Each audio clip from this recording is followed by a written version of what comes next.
है industrial growth यानी औद्योगिक विकास। ये इंडियन इकोनॉमी का फोर्थ चैप्टर है। इसमें हम कुछ चीज़ें पढ़ेंगे कि इंडस्ट्री का क्या इम्पोर्टेंस है और 1947 में जब देश आज़ाद हुआ तो उसके बाद औद्योगिक विकास में हमने गवर्नमेंट सेक्टर को ज़्यादा की मतलब ज़्यादा पार्टिसिपेशन दिया कि प्राइवेट सेक्टर के लिए ज़्यादा इसको खोल दिया, यानी सरकारी बिजनेस को ज़्यादा हमने इम्पोर्टेंट रोल निभाने के लिए दिया या फिर निजी उद्योगों को दिया। तो इसे समझने के लिए हम कुछ चीज़ें देखेंगे। तो जैसा कि आपको पता होगा, इंडस्ट्री जो है वो एक देश के लिए बहुत ही इम्पोर्टेंट रोल निभाती है और हमें पता होना चाहिए कि हमारे देश में जो इंडस्ट्री सेक्टर है उसका जो जीडीपी में कंट्रीब्यूशन है वो केवल 2018-19 का देखें हम तो वो 26% है लगभग, ठीक है। जबकि हम अगर विदेशों यानी कि यूरोपियन कंट्रीज़ को देखें, यूएसए को देखें, चाइनीज़ कंट्रीज़ को देखें, तो वहाँ पर क्या है, इंडस्ट्री सेक्टर का काफ़ी कंट्रीब्यूशन है जीडीपी में, जबकि हमारा कितना है, केवल 25%। अगर हमें ग्रोथ रेट अपनी देश की बढ़ानी है या ग्रोथ लानी है तो हमें अपने देश की जो इंडस्ट्री है, मैन्युफैक्चरिंग सेक्टर है, उसे मजबूत करना पड़ेगा, ठीक है। जैसे कि आपको पता होगा, हमारे देश में लगभग 45 to 50% लोग एग्रीकल्चर में लगे हुए हैं और उनका जो जीडीपी में कंट्रीब्यूशन है वो केवल 14% है ना। और सर्विस सेक्टर में लोग लगे हुए हैं लगभग 31%, जबकि उनका जीडीपी में कंट्रीब्यूशन कितना है, लगभग 50%। तो आप देख सकते हो कि इंडस्ट्री सेक्टर में जो कंट्रीब्यूशन है जीडीपी का वो 25% अराउंड, जबकि एग्रीकल्चर का बहुत कम है। तो हमें इंडस्ट्री सेक्टर को इतना उभारना चाहिए क्योंकि ताकि उसका ना कंट्रीब्यूशन जीडीपी में बढ़ जाए।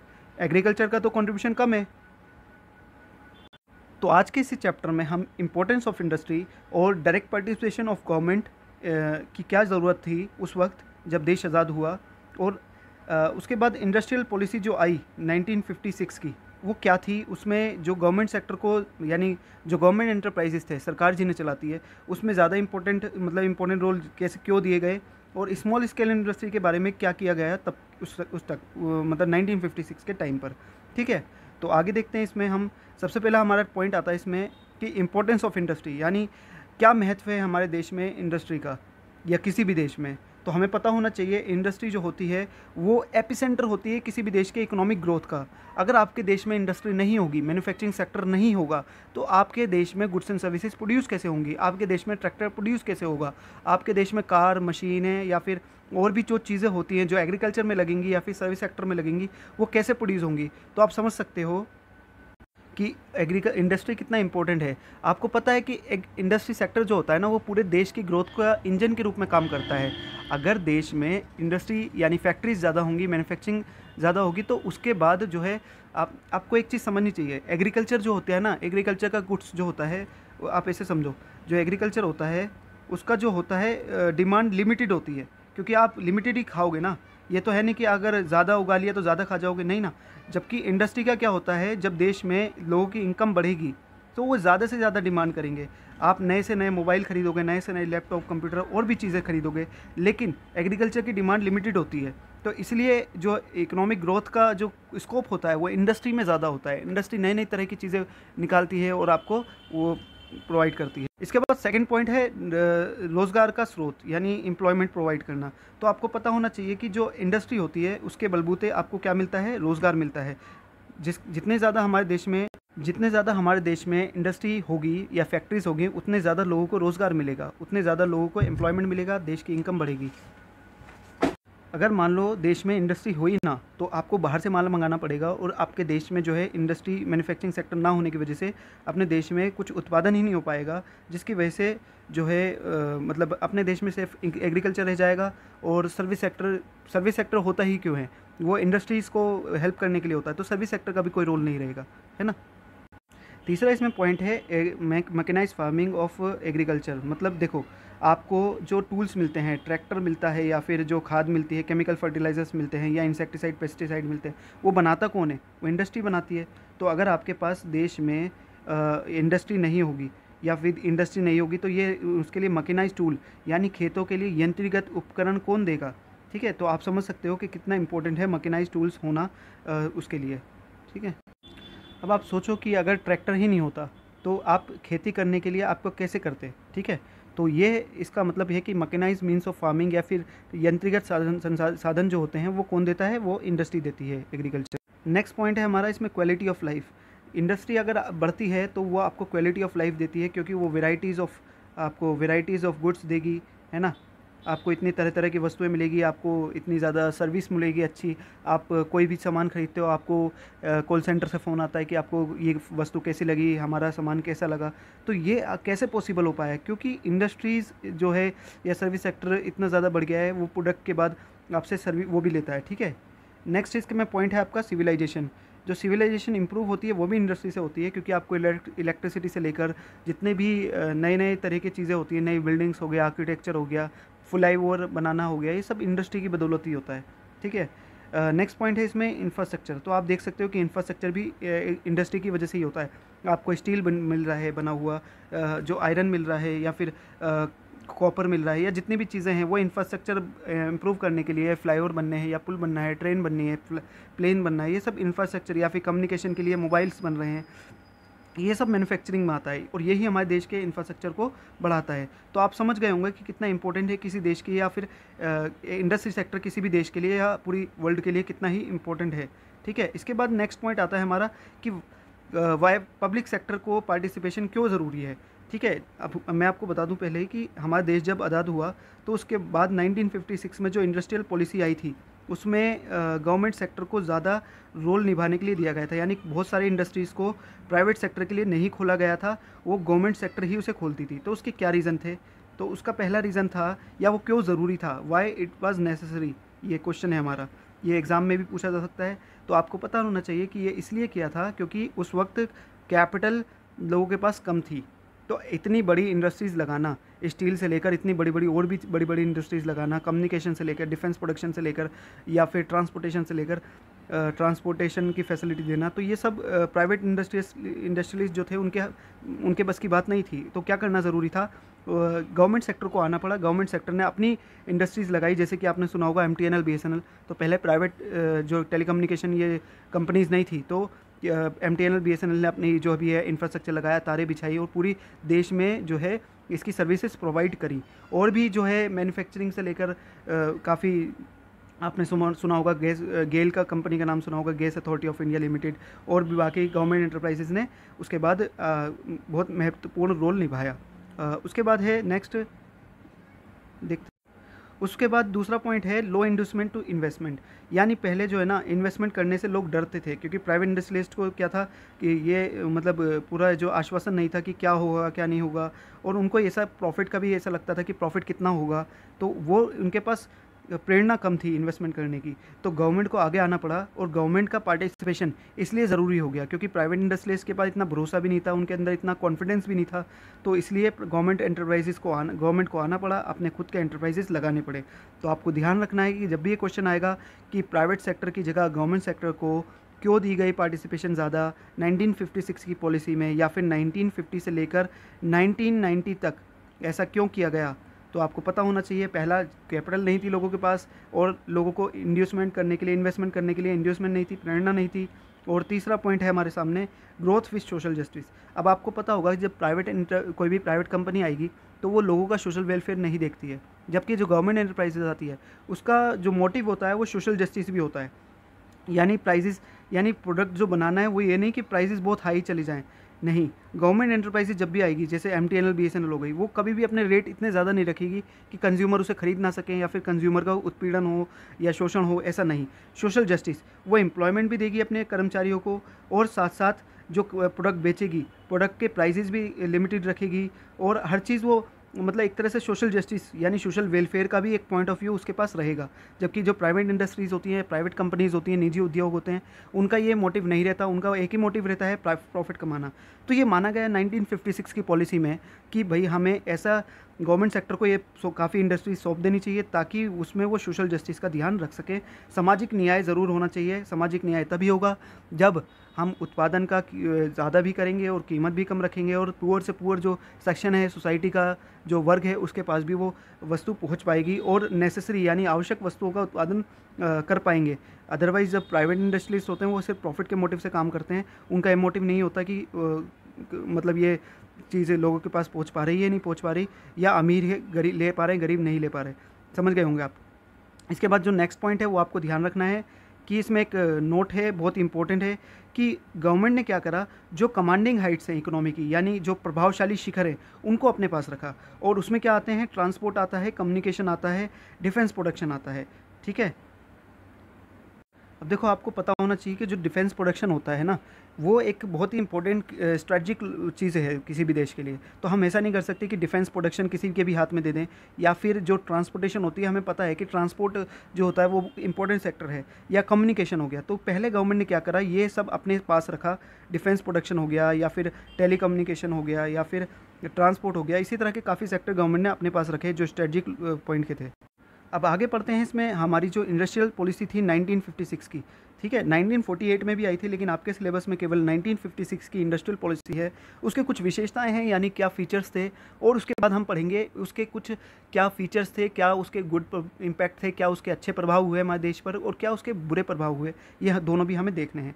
तो फिलहाल हम इंडस्ट्रियल पॉलिसी जो 1956 में आई थी उसकी विशेषताएँ देखते हैं, क्या उसके खूबियाँ थी। तो आपको पता होना चाहिए कि वो जो थी इंडस्ट्रियल पॉलिसी जो 1956 में आई थी, यानी औद्योगिक नीति आई थी, तो उसमें एक डिक्लेरेशन की गई थी, यानी घोषणा की गई थी। घोषणा क्या थी? घोषणा ये थी कि 3 फोल्ड क्लासिफिकेशन ऑफ इंडस्ट्रीज़, यानी जो इंडस्ट्रीज़ था उनको 3 श्रेणियों में बांटा गया। 3 श्रेणियों में बांटा गया इंडस्ट्रीज़ को, पूरे देश की इंडस्ट्रीज़ को 3 सेक्टर में या 3 श्रेणी में, 3 कैटेगरीज में बांट दिया गया। पहली कैटेगरी थी केवल गवर्नमेंट सेक्टर के लिए, यानी केवल गवर्नमेंट ही उसको इंडस्ट्री को इस्टेब्लिश कर सकती थी, चला सकती थी। कितना प्रोडक्शन करना है, कैसे करना है, वो सिर्फ गवर्नमेंट डिसाइड कर सकती थी। दूसरा पॉइंट है, दूसरी इंडस्ट्रीज़ रिजर्व की गई पब्लिक सेक्टर और प्राइवेट सेक्टर दोनों के लिए, यानी पब्लिक सेक्टर और प्राइवेट सेक्टर दोनों ही इन इंडस्ट्रीज़ को इस्टेब्लिश कर सकती है, स्थापित कर सकती है। लेकिन जो सेकेंडरी रोल होगा प्राइवेट सेक्टर का, कैसा रोल होगा? सेकेंडरी, यानी प्राइवेट सेक्टर इन इंडस्ट्री को लगा तो सकता है, लेकिन पब्लिक सेक्टर के साथ लगाएगा और सेकेंडरी रोल निभाएगा। ये नहीं कि आगे आगे चलेगा, अपने हिसाब से प्रोडक्शन करेगा। और जो कुछ बाकी बची कुछ इंडस्ट्रीज़ थी वो छोड़ दी गई प्राइवेट सेक्टर के लिए। आप समझ सकते हो, काफ़ी ऐसा उत्पादन होता है देश में, जैसे मान लो ऑटोमोबाइल हो गया, कार बनाना हो गया, बाइक्स बनाना हो गया, तो वो छोड़ दिया गया प्राइवेट सेक्टर के लिए कि आप बनाओ।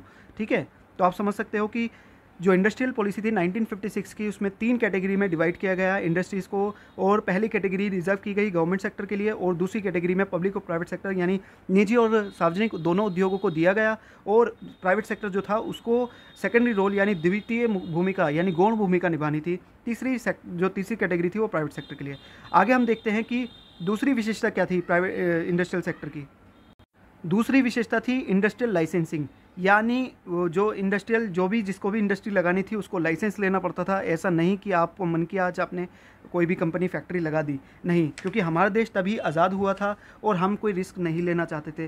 क्योंकि उससे पहले क्या होता था ना, कोई पॉलिटिकल हमारे ऊपर कब्ज़ा करता था, उसके बाद हमें लगा कि मल्टीनेशनल कंपनी हमारे देश में आकर हम पर कब्जे ना कर ले, तो हमने सोचा कि हम जो है इंडस्ट्रीज़ इस्टेब्लिश करवाने के लिए भैया लाइसेंस देंगे, बिना लाइसेंस के किसी को भी अलाउ नहीं करेंगे अपने देश में।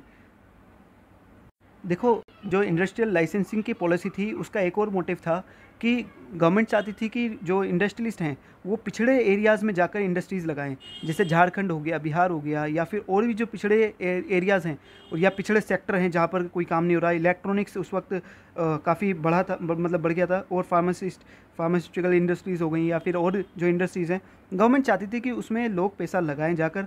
इसलिए गवर्नमेंट क्या करती थी कि जो भी पिछड़े क्षेत्र में इंडस्ट्री लगाता था, फैक्ट्री लगाता था, उसे लाइसेंस बड़ी ईजिली दे दिया जाता था। तो ये गवर्नमेंट का मोटिव था, इसके पीछे मूल जो विचार था। इसमें एक और पॉइंट है कि इंडस्ट्रियल लाइसेंसिंग का एक और मोटिव था, ये नहीं कि सिर्फ इंडस्ट्री लगाने के लिए ही लाइसेंस मिलता था, नहीं, आपको अगर प्रोडक्शन इतने से ज़्यादा करना है, बढ़ाना है, तो भी आपको लाइसेंस लेना पड़ेगा। या फिर आपको कोई प्रोडक्ट्स में डिफरेंट वैराइटीज़ ऑफ प्रोडक्शन निकालनी, तो भी आपको लाइसेंस लेना पड़ेगा। इसके पीछे मूल विचार या फिर मोटिव गवर्नमेंट का ये था, ताकि जो है संसाधन जो है उसका, जो भी रिसोर्सेज हैं उसका सही तरह से यूज़ हो सके। ये नहीं कि गलत चीज़ में मान लो सभी लोग बियर बनाने लग जाएं, सभी लोग जो है सिगरेट्स बनाने लग गए, नहीं। तो इस तरह से प्रोडक्शन का लिमिट करना गवर्नमेंट चाहती थी, उनका कंट्रोल रहे गवर्नमेंट का। ठीक है, नेक्स्ट पॉइंट है इसमें हमारा इंडस्ट्रियल कंसेशन, यानी छूट देना, टैक्स हॉलीडे देना। तो इसका क्या मतलब है? तो इसका भी यही मतलब है, जैसे कि हमने अभी पढ़ा इंडस्ट्रियल लाइसेंसिंग में, गवर्नमेंट चाहती थी कि जो पिछड़े क्षेत्र हैं यानी बैकवर्ड पिछड़े हुए एरियाज़ हैं या फिर सेक्टर्स हैं या इंडस्ट्रीज़ हैं, गवर्नमेंट चाहती थी कि प्राइवेट इंडस्ट्री जितने भी पूंजीपति थे उस वक्त वो उसमें अपना पैसा लगाएं। जो पिछड़े सेक्टर हैं उनको टैक्स हॉलीडे के नाम पर यानी कुछ समय के लिए टैक्स नहीं देना है, उन्हें ये छूट दी गई। दूसरी छूट यानी रियायत कंसेशन उन्हें ये दिया गया कि वो अपना जो है उन्हें इलेक्ट्रिसिटी जो मिलेगी या फिर जो भी उनको जो भी टैरिफ या टैक्स वगैरह जो भी और चीज़ें लगेंगी उन्हें कंसेशन रेट पर मिल जाएगा, या फिर जो भी मतलब लाइसेंस वगैरह वो भी कंसेशन रेट पर। तो देखो अभी तक हमने इंडस्ट्रियल पॉलिसी जो 1956 में आई है, IP 1956, उसके 3 फीचर्स पढ़ लिए हैं। पहला था उसमें सेक्टर्स में 3 सेक्टर्स में डिवाइड कर दिया गया, दूसरा इंडस्ट्रियल लाइसेंसिंग, तीसरा इंडस्ट्रियल कंसेशन। तीसरा इसका फीचर है स्मॉल स्केल इंडस्ट्रीज़ को इम्प्रूव करना, यानी लघु उद्योग। आपको पता होना चाहिए कि जो लघु उद्योग होते हैं उस वक्त मतलब 5 या 10 करोड़ के जो कम होता है उसका टर्नओवर, आई थिंक उसका स्मॉल स्केल इंडस्ट्री बोलते हैं। और देखो ये मैं आपको बता दूंगा, लघु उद्योग का मेन जो मोटिव था, गवर्नमेंट चाहती थी, देखो लघु उद्योग का सबसे बड़ा फ़ायदा क्या है, कोई भी कहीं भी शुरू कर सकता है, ना तो इसके लिए लोकेशन की ज़रूरत है। ये नहीं कि आपको अगर स्टील के प्लांट में काम करना है तो आपको भिलाई प्लांट में जाना पड़ेगा या फिर मतलब बिहार झारखंड या कहीं भी या फिर गुजरात जाना पड़ेगा, नहीं। लघु उद्योग आप कहीं भी शुरू कर सकते हो, यानी लोकेशन के आपको कोई वो नहीं है कि आप कहाँ रह रहे हो। दूसरा, आपको कैपिटल की कोई ऐसी ज़्यादा ज़रूरत नहीं है, कम कैपिटल में भी लघु उद्योग हो जाता है, ठीक है। और स्मॉल स्केल इंडस्ट्री का फ़ायदा क्या है, स्मॉल स्केल इंडस्ट्री जो है रॉ मटेरियल प्रोवाइड करती है इंडस्ट्रीज़ को, बड़ी बड़ी इंडस्ट्रीज़ को, या फिर देश में एम्प्लॉयमेंट जनरेट करती है, इनकम जनरेट करती है। कोई भी किसी भी सेक्शन क्लास, किसी भी वर्ग का आदमी, यानी कोई सा भी सेक्शन हो, गरीब हो अमीर हो, कोई भी स्मॉल स्केल इंडस्ट्री कर सकता है, उत्पादन कर सकता है। तो ये एक तरह से इसका बेनिफिट था। तो गवर्नमेंट का जो पॉलिसी थी उसमें ये था कि आपको स्मॉल स्केल इंडस्ट्री को भी प्रमोट गवर्नमेंट कर रही थी उस वक्त, ठीक है। अब देखो यहाँ पर एक चीज़ समझने वाली है कि इंफ्रास्ट्रक्चर और सोशल जस्टिस। गवर्नमेंट ने सोचा कि इंफ्रास्ट्रक्चर बढ़ाया जाए जिसके लिए बिग इंडस्ट्रीज़ को बुलाया जाए, या फिर खुद गवर्नमेंट ने बिग इंडस्ट्रीज़ लगाई। और सोशल जस्टिस बढ़ाना है तो उसके लिए स्मॉल स्केल इंडस्ट्रीज़ उसको प्रमोट किया जाए, ठीक है। सोशल जस्टिस कैसे उससे आएगा, क्योंकि इससे एम्प्लॉयमेंट भी आएगा और उससे इनकम भी जनरेट होगी। तो ये गवर्नमेंट का मानना था, ठीक है। अब देखो नेक्स्ट पॉइंट है कि फीचर्स क्या होते हैं, यानी विशेषताएं क्या होती हैं स्मॉल स्केल इंडस्ट्री की। तो जो लघु उद्योग होते हैं उनकी ये विशेषता होती है कि ये लेबर इंटेंसिव होती है, यानी इसमें लेबर ज़्यादा लगती है, इसमें पूंजी कम लगती है, श्रम ज़्यादा लगता है, यानी ये श्रम प्रधान तकनीक है, लेबर इंटेंसिव टेक्निक है। ये आप याद कर लो, अपने माइंड में फिट कर लो, ठीक है। दूसरा, लोकेशन फ्लेक्सिबिलिटी है, यानी इसमें कहीं भी कोई लोकेशन की ज़रूरत नहीं कि आप गुजरात रह रहे हो कि बिहार रह रहे हो कि झारखंड रह रहे हो या हिमाचल प्रदेश रह रहे हो, कहीं भी स्मॉल स्केल इंडस्ट्री आप लगा सकते हो, अपना छोटा मोटा कोई भी व्यवसाय कर सकते हो। इससे समानता आती है, देश में भी समानता आती है, लोगों में भी, यानी किसी भी वर्ग का आदमी हो वो भी कर सकता है, और किसी भी जगह का हो, यानी कि वो चाहे तो बिहार का हो, चाहे तो गुजरात का हो, चाहे महाराष्ट्र का हो, और इसमें स्मॉल इन्वेस्टमेंट की ज़रूरत होती है। तो देखो आप समझ गए होंगे कि स्मॉल स्केल इंडस्ट्री का इतना फ़ायदा होता है कि आप छोटा मोटा व्यवसाय कर सकते हो, कोई लोकेशन की ज़रूरत नहीं, आप जहाँ रहते हो वहीं से भी काम शुरू कर सकते हो, कम पूंजी में इसको स्टार्ट कर सकते हो। और इसमें कोई ज़रूरी नहीं कि आपको पूरा काम खुद ही करना है, आपके फैमिली में जो बच्चे हैं वो भी काम कर सकते हैं, वुमेन हैं, औरतें हैं, वो भी काम कर सकती हैं, ठीक है। आपने गाँव में देखा होगा वुमेन भी काम करती हैं। और इसमें एक और फ़ायदा है कि इससे एम्प्लॉयमेंट जनरेट होता है, सोशल जस्टिस होता है, यानी सामाजिक न्याय भी बढ़ता है, क्योंकि इसमें सभी लोगों को एम्प्लॉयमेंट भी मिलता है और इक्वालिटी भी आती है सोसाइटी में। तो आप समझ गए होंगे कि स्मॉल स्केल इंडस्ट्री कितनी इंपॉर्टेंट। अब देखो नया पॉइंट आता है, नेक्स्ट है फीचर्स क्या थे इंडस्ट्रियल पॉलिसी के जो 1950 से लेकर 1990 तक हमने अपनाई, यानी 1950 से लेकर 1990 तक हमने जो भी औद्योगिक नीति की स्ट्रैटेजी यानी रणनीति अपनाई थी उसकी क्या विशेषताएँ थी। तो जैसे कि अब तक पढ़ा है, उसकी विशेषता ये थी कि पब्लिक सेक्टर यानी गवर्नमेंट को हमने इम्पोर्टेंट रोल दिया, ठीक, और सेकेंडरी रोल दिया प्राइवेट सेक्टर को, वो भी परमिट और लाइसेंस के साथ। और हमने इंपोर्ट सब्स्टिट्यूशन यानी आयात प्रतिस्थापन पर ज़्यादा जोर दिया। आयात प्रतिस्थापन का मतलब क्या होता है, आयात का प्रतिस्थापन कर देना, यानी जो कि माल बाहर से आ रहा है, आयात हो रहा है, इंपोर्ट हो रहा है, उसकी जगह पर यहाँ पर प्रतिस्थापन करके यहाँ पर अपनी डोमेस्टिक इंडस्ट्रीज से माल बनवाना, उसे बोलते हैं इंपोर्ट सब्स्टिट्यूशन। तो ये 3 हमारे फीचर्स चले हैं। चौथा भी एक फीचर चला है, वो है प्रोटेक्शन हमने दिया डोमेस्टिक इंडस्ट्रीज़ को, प्रोटेक्शन दिया हमने घरेलू उद्योगों को हमने प्रोटेक्शन कैसे दिया, कैसे उनको जाके बचाया, नहीं, हमने उनको टैरिफ जो बाहर से प्रोडक्ट आ रहे थे उन पर टैरिफ लगा दिया, यानी टैक्स लगा दिया। बाहर से जब वस्तु आती है तो उस पर जो टैक्स लगाते हैं उसे टैरिफ बोलते हैं। और हमने कोटा निर्धारित कर दिया। आपने बदमाश कंपनी मूवी देखी होगी, उसमें देखा होगा कि कोटा यानी एक लिमिट से ज़्यादा आप बाहर से सामान नहीं ला सकते, आपको गवर्नमेंट से पूछना होगा, लाइसेंस वगैरह जो भी है लेना पड़ेगा। यानी हमने अपनी देश में जो इंडस्ट्रीज थी, घरेलू उद्योग थे, उनको प्रोटेक्शन करी। और पाँचवा पॉइंट है इसमें, हमने जो लार्ज स्केल इंडस्ट्रीज़ थी वो उनको मतलब इंडस्ट्रियल बेस बनाने के लिए हमने प्रमोट किया। और छठा पॉइंट है, 6 पॉइंट है, इसमें हमने स्मॉल स्केल इंडस्ट्रीज़ को भी प्रमोट किया ताकि एम्प्लॉयमेंट और इक्विटी बढ़े। यानी आपने देखा कि हमने लार्ज स्केल इंडस्ट्रीज़ को भी प्रमोट किया ताकि देश में इंडस्ट्रियल बेस बने, यानी इंफ्रास्ट्रक्चर बेस बने, और यानी हमारे देश में इंफ्रास्ट्रक्चर इंप्रूव हो। और स्मॉल स्केल इंडस्ट्री को भी हमने प्रमोट किया ताकि देश में एम्प्लॉयमेंट और इक्विटी दोनों बढ़े। अब इसे वैसे समझ, तो आपने देखा कि जो हमने 1950 से लेकर 1990 तक इंडस्ट्रियल पॉलिसी हमने अपनाई, उसमें हमने गवर्नमेंट सेक्टर को ज़्यादा रोल दिया और प्राइवेट सेक्टर को परमिट और लाइसेंस के साथ हमने रोल दिया। उसके बाद हमने जो है इंपोर्ट सब्स्टिट्यूशन यानी आयात प्रतिस्थापन पर ध्यान दिया। ठीक है, तो देखो, जो इंपोर्ट सब्स्टिट्यूशन का मतलब है कि आयात को प्रतिस्थापन कर देना, मतलब बाहर से जो भी वस्तु आ रही है, इंपोर्ट हम कर रहे हैं आयात, उसको बाहर से ना मंगाकर अपने यहाँ ही प्रोडक्शन करना। ये 1950 से लेकर 1990 तक जो इंडस्ट्रियल पॉलिसी चली उसका एक विशेषता है। और जैसे कि अभी बताया था कि औद्योगिकरण को जो निजी उद्योगों को दिया गया, मतलब जो भी सेक्टर दिए गए, उसमें भी उनको लाइसेंस की, मतलब अपना लाइसेंस यूज़ करना था, लाइसेंस लेना था। विदाउट लाइसेंस वो प्रोडक्शन नहीं कर सकते थे, प्रोडक्शन बढ़ा भी नहीं सकते थे। ठीक है, इसके साथ साथ जो प्रोटेक्शन दी गई डोमेस्टिक इंडस्ट्रीज़ को, यानी कि बाहर से आने वाली वस्तुओं पर टैक्स लगाया या फिर काफ़ी रिस्ट्रिक्शन लगाई, और हमने अपनी डोमेस्टिक इंडस्ट्रीज़ को, घरेलू उद्योगों को हमने प्रोटेक्शन दी। प्रोटेक्शन देने से क्या हुआ, हमारे देश में जो घरेलू उद्योग थे, जो नए नए उद्योग मतलब उदीयमान हो रहे थे, वो उनको हमने इम्प्रूव किया। ठीक है, तो हमने देख लिया कि हमने 4 पॉइंट्स अभी क्लियर कर लिए। और लार्ज स्केल इंडस्ट्री हमने जो है promote, large scale industry infrastructure base के लिए, और स्मॉल स्केल इंडस्ट्री हमने एम्प्लॉयमेंट और इक्विटी के लिए खोली। इसके बाद हम देखते हैं गुड इफ़ेक्ट्स, यानी इसके कुछ अच्छे प्रभाव भी थे कि नहीं थे। 1950 से 1990 तक जो पॉलिसी हमने अपनाई, क्या उसके अच्छे प्रभाव भी थे हमारे सामने? तो वो थे। देखो, एक सबसे अच्छा प्रभाव ये था कि हमारे जो देश में एक शुरुआती बिग पुश चाहिए था, वो हमें मिला।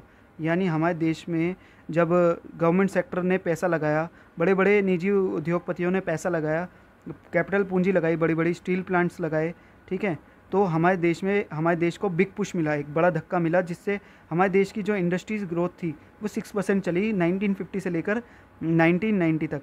ठीक है, और इसके साथ साथ और क्या चीज़ हुई, सनराइज इंडस्ट्रीज़ जो थी, यानी जो नए नए उद्योग थे, यानी उस वक्त के नए नए उद्योग थे जिसमें इलेक्ट्रॉनिक्स आता है और भी इंडस्ट्रीज़ आती हैं, वो उन्होंने एक मतलब पुश पकड़ लिया एक तरह से, मतलब उन्होंने एक पिकअप पकड़ लिया, टेक ऑफ कर लिया।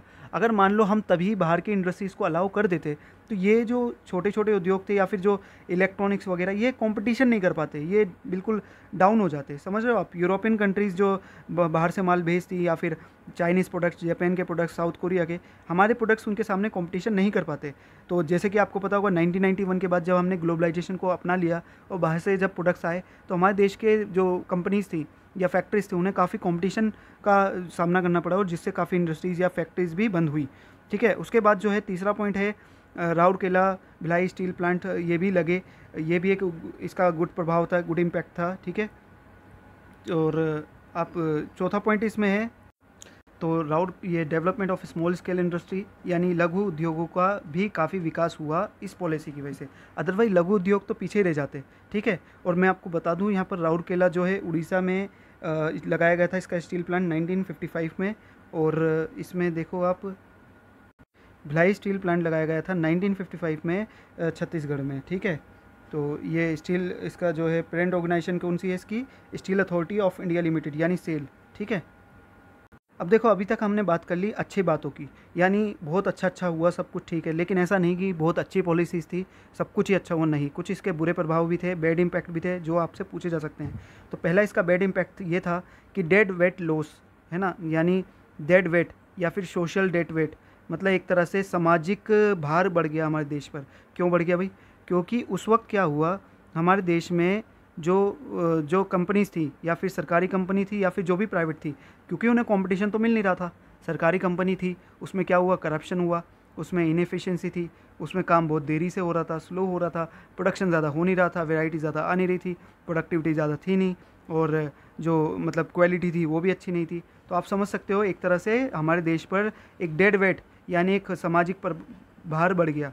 ठीक है, इसे बोलते हैं सामाजिक भार बोल दो आप। तो ये बढ़ गया हमारे देश पर। दूसरा ये था कि डोमेस्टिक इंडस्ट्री जो थी वो नॉट कॉम्पिटिटिव नहीं थी, हो गई, मतलब कॉम्पिटिटिव नहीं रह गई थी।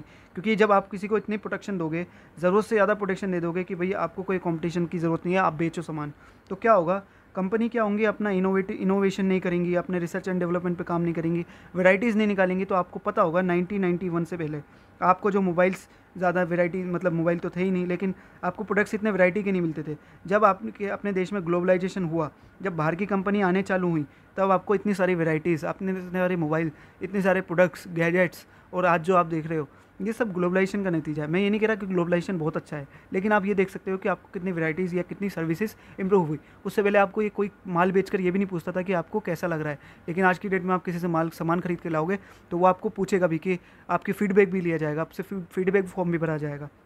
तो आप समझ सकते हो।